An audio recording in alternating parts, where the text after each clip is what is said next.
ট্রেনে চড়েছেন তো অনেকবার, কিন্তু টয়লেটে গিয়ে সাপ দেখেছেন কখনো? এই লোকটা ভাবছিল হালকা একটা টয়লেট সেরে আসবে, কিন্তু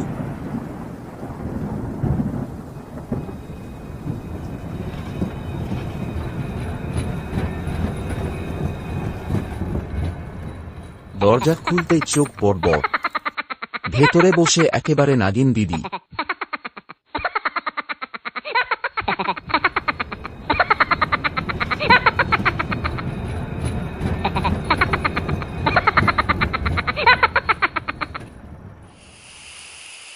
সাথে সাথে লোকটা যা করল, দৌড়ে গেল ঠিকের কাছে, বলল, দাদা, আমার পেছনে একটা ভিআইপি যাত্রী আছে।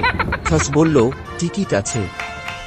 লোকটা বলল, ভাই, ওর কামড় ফ্রি সার্ভিস। শেষমেশ পুরো বগি হয়েছি। আর সাপ বেচারা শুধু একটু জল খেতে চেয়েছিল। আর এমন মজার কাহিনী পেতে সাবস্ক্রাইব করতেই হবে জোনাকির আলোক চ্যানেলটিকে।